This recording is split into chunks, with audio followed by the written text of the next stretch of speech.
நிறைய பேர் ஒரு சில சமூக வலைதளங்கள்ல பில்லு ஹைக்கு நிறைய பேருக்கு அதிகமாக வந்திருக்குன்னு நிறைய இடத்துல வந்தது. அதன் அடிப்படையில் ரொட்டீன் செக்அப் தான் இப்போ நடந்துருக்கு. இந்த வருஷமும் கடந்த வருஷம் இதே டைமில் எவ்வளோ தூரம் வந்து 2 மடங்கு 3 மடங்காக பில்கள் எவ்வளோ பேருக்கு வந்திருக்கு. ஏன்னா சம்மர் சீசனில் எல்லாரும் ஏசி யூஸ் பண்ணுவாங்க, அந்த மாதிரி இருக்கும். 2 மடங்கு 3 மடங்கு எவ்வளோ பில்லு வந்திருக்குன்னு சொல்லி ஒரு அசஸ்மெண்ட் பண்ணதில் கடந்த வருஷம் வந்து 11,50,000 பேருக்கு வந்து 3 மடங்குக்கு மேலே பில்லு வந்திருக்கு கடந்த வருடம். இந்த வருடம் வந்து 9,60,000 பேர்கிட்ட தான் அந்த மாதிரியான ஹைப் வந்துருக்கு. ஸோ மக்களை தேவையில்லாமல் திரு ஸ்டாலின் அவர் வந்து யாரோ வாட்ஸ்அப்பில் கொடுக்கறத வச்சு தேவையில்லாமல் குழப்ப வேணான்றது தான்.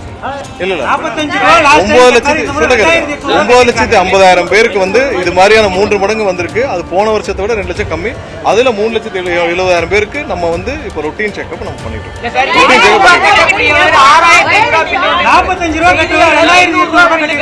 ரொட்டீன் செக்அப் பண்ணிட்டு இருக்கோம். இப்போ இன்னொரு ஒரு வாரத்துல இந்த ஹைப்பில் எல்லாத்துக்குமே வந்து ஒரு ரொட்டீன் செக்அப்ல எல்லாருக்கும் திரும்ப அசஸ்மெண்ட் பண்ணி நம்ம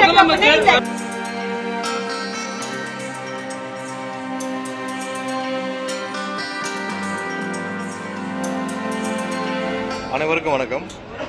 இன்று காலை வந்து திமுக தலைவர் திரு ஸ்டாலின் அவர்கள் வந்து ஒரு அறிக்கை வெளியிட்டிருக்கார். அதாவது 3,70,000 கம்ப்ளைண்ட் வந்திருக்கு. அந்த கம்ப்ளைண்ட் வந்து நிறைய பேருக்கு பில்லு வந்து அதிகமாக வந்திருக்கு. 3,70,000 கம்ப்ளைண்ட் வந்திருக்கு. அதன் அடிப்படையில் நடவடிக்கை எடுத்துருக்கோம். ஒரு தவறான வாட்ஸ்அப்பில் வந்த ஏதோ தகவலை நம்பி அவர் சொல்லியிருக்காரு. ஸோ இது நிறைய பேர் ஒரு சில சமூக வலைதளங்களில் பில்லு ஹைக்கு நிறைய பேருக்கு அதிகமாக வந்திருக்குன்னு நிறைய இடத்துல வந்தது. அதன் அடிப்படையில் ரொட்டீன் செக்அப் தான் இப்போ நடந்துருக்கு. இந்த வருஷமும் கடந்த வருஷம் இதே டைம்ல எவ்வளவு தூரம் வந்து 2 மடங்கு 3 மடங்காக பில்கள் எவ்வளவு பேருக்கு வந்திருக்கு. ஏன்னா சம்மர் சீசன்ல எல்லாரும் ஏசி யூஸ் பண்ணுவாங்க, அந்த மாதிரி இருக்கும். 2 மடங்கு 3 மடங்கு எவ்வளவு பில்லு வந்திருக்குன்னு சொல்லி ஒரு அசஸ்மெண்ட் பண்ணதுல கடந்த வருஷம் வந்து 11,50,000 பேருக்கு வந்து 3 மடங்குக்கு மேல பில்லு வந்திருக்கு கடந்த வருடம். இந்த வருடம் வந்து 9,60,000 பேர்கிட்ட தான் அந்த மாதிரியான ஹைப் வந்திருக்கு. ஸோ ரேஷியோ பார்க்குற போன வருஷத்தை விட இந்த வருஷம் கம்மியாக தான் 2 லட்சம் பேருக்கு கம்மியாக தான் வந்து 3 மடங்கு மேலே வந்திருக்கு. அதுலேயும் ஒரு சில பேருக்கு ரொட்டீன் செக்அப், ஏன்னா அது அசஸ்மெண்ட் சரியா இருக்கா என்னன்னு சொல்லுங்க, ரொட்டீன் செக்அப் தான் பண்ணிட்டு இருக்கு. இவ்வளவு கம்ப்ளைண்ட்லாம் எங்கேயும் வரல. ரொட்டீன் செக்அப் வந்துட்டு இருக்கு. யாரெல்லாம் ரைஸ் பண்ணிருக்காங்களோ அதெல்லாம் பண்ணிட்டு இருக்கோம். அசஸ்மெண்ட் எல்லா ஏடி லெவல் ஏஇ லெவல்ல ஒரு ரொட்டீன் செக்அப் தான் பண்ணிட்டு இருக்கு. மக்களை குழப்புற விதமாக அந்த அறிக்கையை இன்னைக்கு காலையில விட்டுருக்காரு. அதாவது அது வரைக்கும் வந்து யாரும் பணம் கட்டுறதுக்குல இருந்து விலக்கு வேணும் அப்படிலாம் கேட்டிருக்காரு. அந்த மாதிரி எந்த கம்ப்ளைண்ட் 3,70,000 கம்ப்ளைண்ட்லாம் வரல. இது வந்து இங்க இருக்கிற இபில இருந்து செய்யப்படுற ரொட்டீன் ஒரு செக்அப் தான். அந்த செக்அப்ல நேத்து இருந்து அவங்க செக்அப் பண்ணிட்டு இருக்காங்க. ஃபுல்லா செக்அப் பண்ணிட்டு இருக்காங்க. எவ்வளவு தூரம் என்ன இருக்கு அப்படின்னு ரொட்டீனா தான் நடந்துட்டு இருக்கு. எங்கெங்கெல்லாம் இது இருக்கோ அதெல்லாம் வேலிடேட் பண்றது ரொட்டீன் செக்அப் தான். ஸோ மக்களை தேவையில்லாமல் திரு ஸ்டாலின் அவர் வந்து யாரோ வாட்ஸ்அப்ல கொடுக்கறத வச்சு தேவையில்லாமல் குழப்ப வேணான்றது தான் சொல்லுங்க.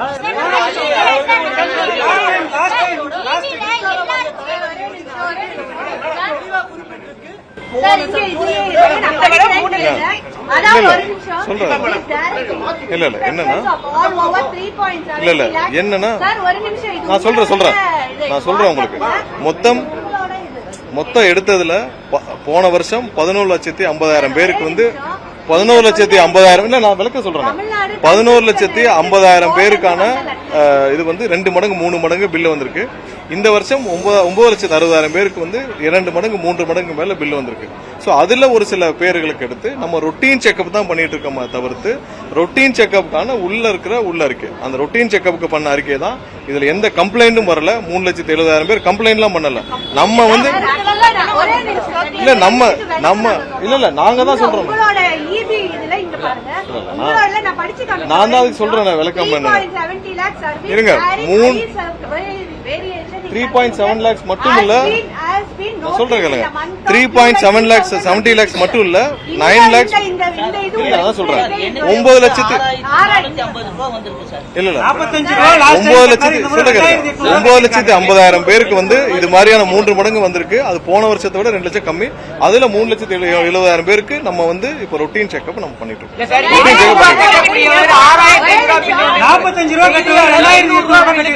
ரொட்டீன் செக்அப் பண்ணிட்டு இருக்கோம். இப்போ இன்னொரு ஒரு வாரத்துல இந்த ஹைப்பில் எல்லாத்துக்குமே வந்து ஒரு ரொட்டீன் செக்அப்ல எல்லாருக்கும் திரும்ப அசஸ்மெண்ட் பண்ணி நம்ம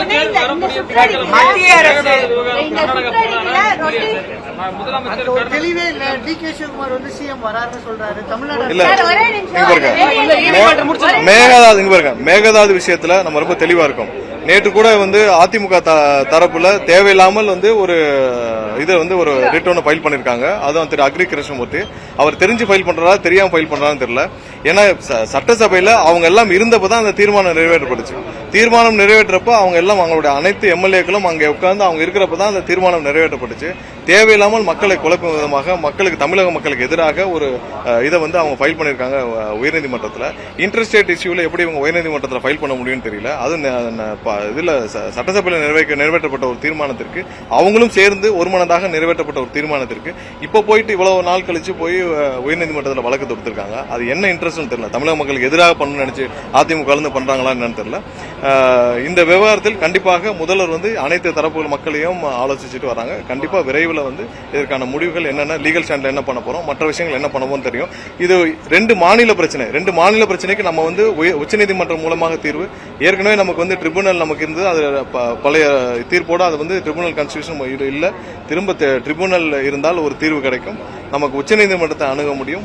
ஒன்றிய அரசு தான் இதுக்கு தீர்வு கொடுக்க முடியும். அது இல்லாமல் மற்றபடி நம்ம சுமூகமா என்ன பண்ணலாம் சொல்லி அனைத்து தரப்பு விஷயத்தையும் முதல்வர் ஆலோசித்து வர்றார். என்ன முடிவில் எடுக்கப்படும் விரைவாக இல்ல அது சம்பந்தமாக முதல்வர் வந்து இதற்கு முன்னால் என்னென்ன முயற்சிகள் எடுக்கப்பட்டது, என்னென்ன முயற்சிகள்ல சுமூகமான உறவுகள் முடிவுகள் எடுக்கப்பட்டது, இது எல்லாத்தையும் ஆராய்ந்து விரைவாக முதல்வர் வந்து இதுக்கான என்ன முடிவுகளும் அறிவிப்பார்.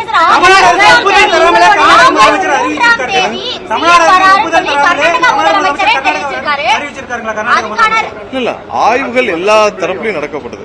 எல்லா தரப்புலையும் ஆய்வுகள் என்னென்ன செய்யலாம், எப்படி செய்யலாம். இப்போ இதுல சம்பந்தப்பட்ட வல்லுநர்கள், லீகல் எக்ஸ்பர்ட்ஸ் எல்லாத்தையும் பேசுறாங்க. என்ன பண்ணலாம், இதுக்கு முன்னாடி என்ன முடிவுகள் எடுக்கப்பட்டுச்சு, 20 வருடங்களுக்கு முன்னாடி என்ன எடுக்கப்பட்டுச்சு, 1980 என்ன மாதிரி முடிவுகள் எடுக்கப்பட்டுச்சு, எல்லாத்தையும் ஆய்வு செஞ்சு அந்த வர்ற டிஸ்கஷன்ஸ் தான். பட் இது வரைக்கும்